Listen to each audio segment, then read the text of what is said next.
구독과 좋아요를 부탁드리며 오늘 이야기를 시작합니다. 조선시대 양반이 양반 행세를 하려면 집이 몇 채 정도 있어야 했을까요? 집이 가지는 의미는 사람마다 여러 가지 형태로 나타납니다. 지금도 대부분의 사람들은 내 집 한 채를 마련하기 위해 열심히 일을 하며 살아가고 있지만 어떤 사람에게는 집의 의미가 투자의 수단을 의미하기도 하지요. 이렇게 주어진 상황에 따라 집이라는 의미는 매우 다양하게 다가옵니다. 그렇다면 조선시대 양반들에게 집이란 어떤 개념이었을까요? 조선시대의 귀족, 즉 대상께나 있는 양반들은 집을 3채 정도는 갖고 있어야 양반 행세를 할 수 있었다고 전합니다. 우선 한양에는 경조라고도 부르는 경댁을 가지고 있었는데 조선의 조정이 있는 한양에서 벼슬을 하려면 궁궐이 있는 한양에 거주해야 하기에 기히 한양의 집을 가지고 있어야 했지요. 경택은 조정에서 공직을 수행하기 위한 공간으로 크기는 보통 30칸에서 50칸 정도의 규모였습니다.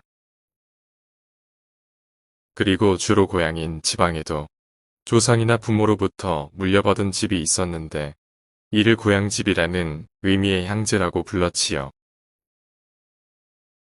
또 하나의 집은 별서였는데 별엄이라고도 불렀지요. 말하자면 지금의 별장 같은 개념의 집. 계곡물이 흐르는 산자락에 위치하면서 아담한 크기의 정자와 함께 숙박의 공간이 붙어있는 집이지요. 그러니까 조선시대 양반들은 벼슬을 할 때에는 경택에서 머물고 관직을 물러나서는 향제에서 살았으며 휴식을 위해서는 별서에서 쉬었습니다. 현재 전남 담양에 남아있는 소쇠원은 우리나라 별서 중에서도 가장 대표적인 형태이지요. 하지만 소쇠원은 작은 정자 하나에 숙소가 딸려있는 자그마한 별서가 아니라 제법 규모가 큰 장급의 별서입니다. 소쇠원은 조선시대 문신이었던 양선보가 스승인 조광조가 유배를 떠나자 세상의 뜻을 버리고 고향으로 내려와 풍경이 좋은 무등산 자락에 자신이 평생 살겠다고 결심을 하고 이 정원을 건축했기 때문이지요. 깨끗하고 시원하다는 의미가 담긴 이 정원은 자연과 인공을 잘 조화시킨 조선 중기의 대표적인 정원으로 양선보의 호가 소쇠홍이었기에 이 정원의 이름을 소쇠원이라 붙였습니다. 물론 담양의 소쇠원보다 규모가 큰 정원으로 경포대 호수와 소나무 숲, 연꽃이 어우러진 강릉의 선교장도 있지요. 또 한양에서는 인왕산 자락의 청풍계 일대가 전부장동 김씨들의 장원이었습니다. 중국의 경우를 살펴보면 시불과 왕류가 종남산 기슭에다 지은 망천장이나 명나라 시절 왕원신이 지은 수저우의 졸정원이 이러한 장원이 대표적인 형태에 해당하지요. 그 후 점점 조선이 쇠망해 가던 1910년 무렵 조선시대 때 정해놓은 건축 규제가 풀리면서 누구라도 자유롭게 집을 지을 수 있게 되었습니다.